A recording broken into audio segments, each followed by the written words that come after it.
राज्यों और केंद्र शासित प्रदेशों से पधारे हुए मुख्यमंत्रीगण, उपराज्यपाल श्री, कैबिनेट के मेरे सभी सहयोगी, केंद्र और राज्य सरकारों के सभी अधिकारी, इंटरस्टेट काउंसिल की इस अहम बैठक में सम्मिलित होने के लिए आप सभी का मैं एक बार फिर से स्वागत करता हूं। ऐसे मौके कम ही आते हैं जब केंद्र और राज्यों का नेतृत्व एक साथ एक जगह पर मौजूद हो। आम जनता के हितों पर बात करने के लिए, उनकी मुश्किलों के निपटारे के लिए एक साथ मिलकर ठोस फैसला लेने के लिए कोऑपरेटिव फेडरलिज्म का यह मंच बेहतरीन उदाहरण है। यह हमारे संविधान निर्माताओं की दूरदृष्टि को भी दर्शाता है। मैं करीब 16 साल पहले इसी मंच से कहीं गई पूर्व प्रधानमंत्री और हमारे श्रद्धेय श्री अटल बिहारी वाजपेयी जी की बात से शुरू करूंगा। वाजपेयी जी ने कहा था, रायकोट, भारत जैसे बड़े और विविधता से भरे हुए लोकतंत्र में डिबेट यानी वाद विवाद, डेलिब्रेशन यानी विवेचना और डिस्कशन यानी विचार विमर्श से ही ऐसी नीतियां बन सकती हैं जो जमीनी सच्चाई का ध्यान रखती हों। ये तीनों बातें नीतियों को प्रभावी तरीके से अमल में लाने में भी मदद करती हैं। इंटरस्टेट काउंसिल एक ऐसा मंच है जिसका इस्तेमाल नीतियों को बनाने और उन्हें लागू करने में किया जा सकता है। इसलिए लोकतंत्र, समाज और हमारी राज्य व्यवस्था को मजबूत करने के लिए इस मंच का प्रभावी उपयोग किया जाना चाहिए। अनकोट। निश्चित तौर पर इंटरस्टेट काउंसिल सेंटर स्टेट एवं इंटरस्टेट रिलेशन को मजबूत बनाने का सबसे बड़ा मंच है। हालांकि 2006 के बाद लंबे अंतराल तक ये बैठक नहीं हो पाई, लेकिन मुझे खुशी है कि गृह मंत्री श्रीमान राजनाथ सिंह जी ने इस प्रक्रिया को फिर से शुरू करने का प्रयास किया। पिछले एक साल में वे देश भर की 5 आंचलिक परिषदों की बैठक बुला चुके हैं। इस दौरान संवाद और संपर्क का सिलसिला बढ़ने का ही नतीजा है कि आज हम सभी यहां इकट्ठे हुए हैं। देश का विकास तभी संभव है जब केंद्र और राज्य कंधे से कंधा मिलाकर के चलें। चाहे केंद्र हो या चाहे राज्य सरकार हो, किसी भी सरकार के लिए मुश्किल होगा कि वो सिर्फ अपने दम पर कोई योजना को कामयाब कर सके। इसलिए जिम्मेदारियों के साथ वित्तीय संसाधनों की भी अहमियत है। 14th वित्त आयोग की अनुशंसाओं की स्वीकृति के साथ केंद्रीय करों में राज्यों की हिस्सेदारी 32% से बढ़ाकर 42% कर दी गई है। यानी अब राज्यों के पास ज्यादा राशि आ रही है जिसका उपयोग वो अपनी जरूरत के हिसाब से कर सके हैं। मुझे आपको ये बताते हुए खुशी है कि पिछले वर्ष 2015-16 में राज्यों को केंद्र से जो रकम मिली है वो वर्ष 2014-15 की तुलना में 21% ज्यादा है। इस तरह पंचायतों और स्थानीय निकायों को 14th फाइनेंस कमीशन की अवधि में 2,78,000 करोड़ रुपए की रकम मिलेगी, जो पिछली बार से बहुत ज्यादा है। प्राकृतिक संसाधनों से होने वाली कमाई में भी राज्यों के अधिकारों को ध्यान में रखा जा रहा है। कोयला खदानों की नीलामी से राज्यों को आने वाले वर्षों में 3,35,000 करोड़ रुपए की रकम मिलेगी। कोयले के अलावा भी दूसरे खनन से राज्यों को 18,000 करोड़ रुपए की रकम मिलेगी। इस तरह कैंपा कानून में बदलाव के जरिए बैंक में रखे हुए करीब 40,000 करोड़ रुपए को भी राज्य को देने का प्रयास किया जा रहा है। कैंपा का जो बिल है वो अभी राज्यसभा में पिछली बार होना चाहिए था, नहीं हो पाया। इस बार फिर से राज्यसभा में आएगा। जैसे ही वो वहां पारित हो जाएगा तो 40,000 करोड़ रुपए की ये रकम राज्यों के बांटी जाएगी। सिस्टम से में पारदर्शिता बढ़ने की वजह से जो रकम बच रही है उसे भी केंद्र सरकार आपके साथ साझा करना चाहती है। एक उदाहरण के तौर पर अगर केरोसिन का ही हम उदाहरण लें तो आज गांवों में बिजली का कनेक्शन बढ़ रहा है। आने वाले 3 साल में सरकार का प्रयास है करीब 5 करोड़ परिवारों को नए गैस के कनेक्शन दिए जाएं। एलपीजी की सप्लाई भी और बढ़ेगी। इन प्रयासों का सीधा सीधा असर ये पड़ेगा कि केरोसिन की खपत बहुत कम होगी। हाल ही में चंडीगढ़ प्रशासन ने चंडीगढ़ को केरोसिन की खपत से मुक्त किया। केरोसिन फ्री चंडीगढ़ बनाया। अब केंद्र सरकार ने एक योजना आपके सामने रखी है कि जैसे जैसे केरोसिन की खपत कम हो रही है, अगर उसको हम साइंटिफिक तरीके से कुछ काम करें और जरूरतमंदों को केरोसिन पहुंचाएं, इसके अगर व्यवस्था को हम सुदृढ़ करते हैं तो संभावना है कि बहुत बड़ी मात्रा में केरोसिन बच सकता है। केंद्र सरकार ने कहा है कि आज केरोसिन में सब्सिडी के नाते जो खर्च होता है, अगर ये केरोसिन बचाया जाएगा तो 75% ये जो बचत होगी वो राज्यों को शेयर कर दी जाएगी। मैं कर्नाटक सरकार को बधाई देता हूं कि उन्होंने इस विषय में काफी पहल की, बड़ी तेजी दिखाई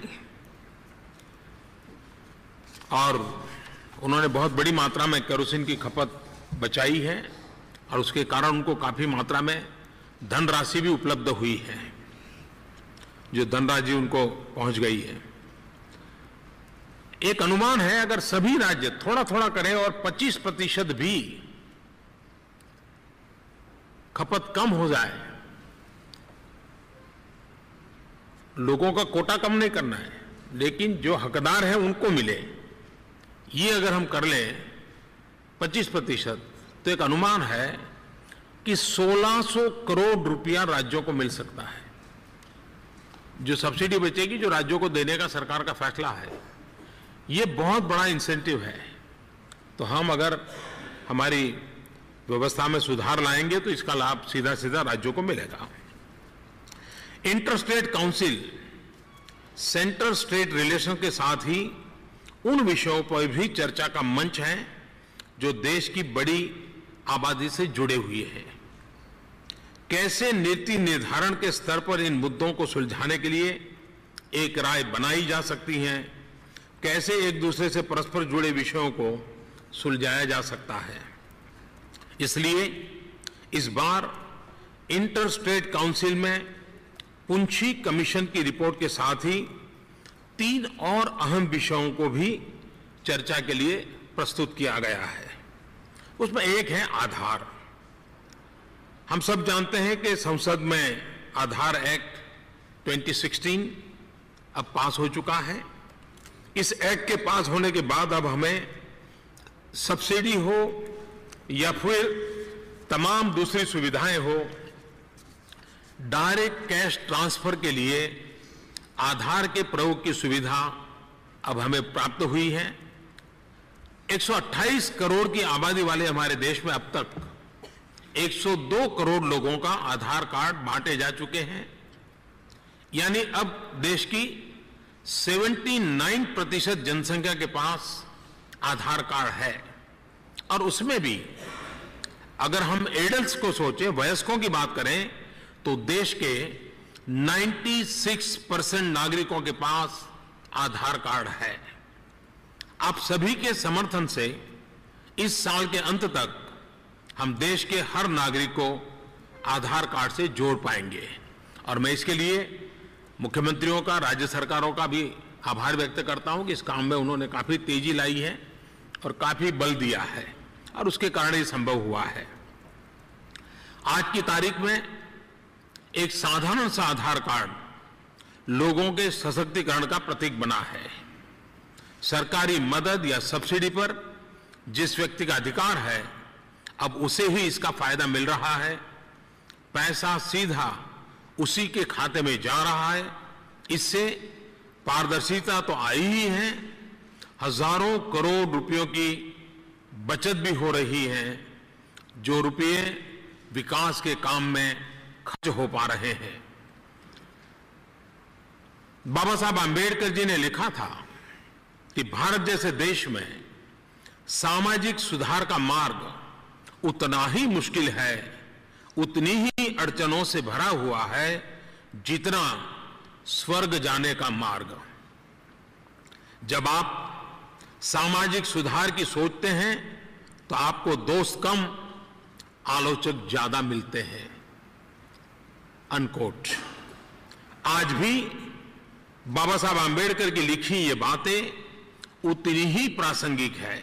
इसलिए आलोचनाओं से बचते हुए हमें एक दूसरे के साथ सहयोग करते हुए सामाजिक सुधार की योजनाओं को आगे बढ़ाने पर जोर देना होगा।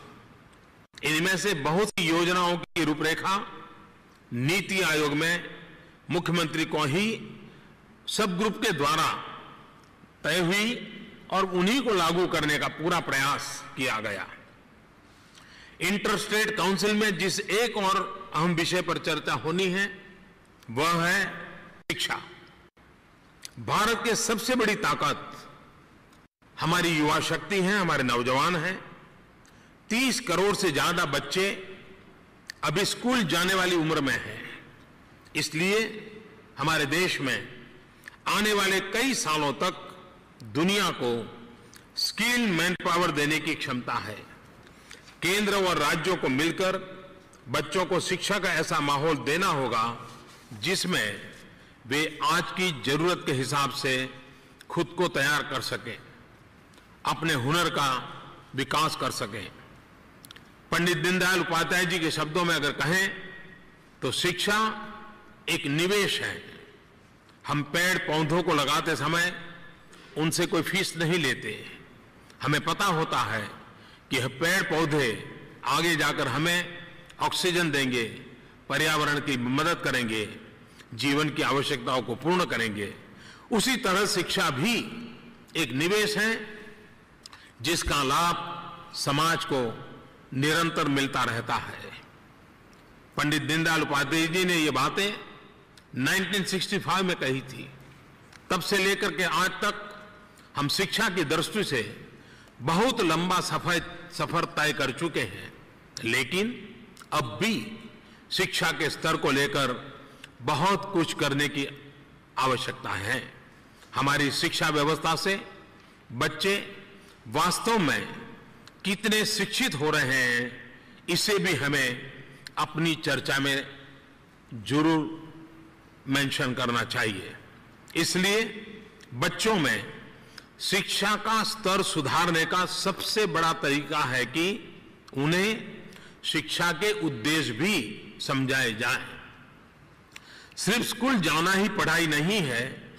पढ़ाई ऐसी होनी चाहिए जो बच्चों को जिज्ञासा जगाए, क्यूरियोसिटी पैदा करे, सवाल पूछने की आदत बनाए। एक जिज्ञासा के माध्यम से वो जीवन के हर मोड़ पर कुछ न कुछ नया सीखने के तरीके ढूंढता रहे, उसकी प्रेरणा मिले। स्वामी विवेकानंद जी ने भी कहा था कि शिक्षा का अर्थ सिर्फ किताबी ज्ञान पाना नहीं है। शिक्षा का मकसद है चरित्र का निर्माण। शिक्षा का मतलब है मस्तिष्क को मजबूत करना, अपनी बौद्धिक शक्ति को बढ़ाना, ताकि खुद के पैरों पर खड़ा हो सके। 21वीं सदी की अर्थव्यवस्था में जिस तरह की कुशलता और योग्यता की आवश्यकता है, उसमें हम सभी का दायित्व है कि नौजवानों के पास कोई न कोई स्किल जरूर हो। हमें नौजवानों को ऐसा बनाना होगा कि वे लॉजिक के साथ सोचें, आउट ऑफ द बॉक्स सोचें और अपने काम में क्रिएटिव दिखें। आज के एजेंडा में जिस एक और महत्वपूर्ण विषय पर चर्चा होनी है वह है आंतरिक सुरक्षा।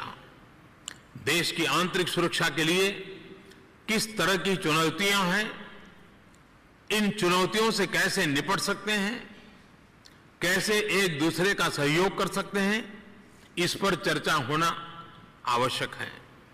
देश की आंतरिक सुरक्षा को तब तक मजबूत नहीं किया जा सकता जब तक इंटेलिजेंस शेयरिंग पर फोकस ना हो, एजेंसियों में अधिक तालमेल ना हो, हमारी पुलिस आधुनिक सोच और तकनीक से लैस ना हो। हमने इस मोर्चे पर काफी लंबा रास्ता तय किया है, लेकिन हमें लगातार अपनी कार्यकुशलता और क्षमता को बढ़ाते चलना है। चुनौतियां जैसे बढ़ती हैं, ऐसा हमारा सामर्थ्य भी बढ़ना आवश्यक है। हमें हर समय अलर्ट और अपडेटेड होना जरूरी है। इंटरस्टेट काउंसिल की बैठक बहुत ही खुले हुए माहौल में बहुत ही स्पष्ट होकर एक दूसरे के विचार सुनने और साझा करने का मौका देती है। मुझे उम्मीद है कि आप एजेंडा के सभी विषयों पर खुल करके अपनी राय देंगे, अपने सुझाव देंगे।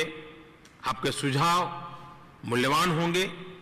जितना ही हम इन अहम विषयों पर एक राय बनाने में कामयाब होंगे, उतना ही मुश्किलों को पार करना आसान होगा। इस प्रक्रिया में हम न सिर्फ कोऑपरेटिव फेडरलिज्म की स्पिरिट और केंद्र राज्य रिश्तों को मजबूत करेंगे, बल्कि देश के नागरिकों को बेहतर भविष्य को भी सुनिश्चित करेंगे। बहुत बहुत धन्यवाद।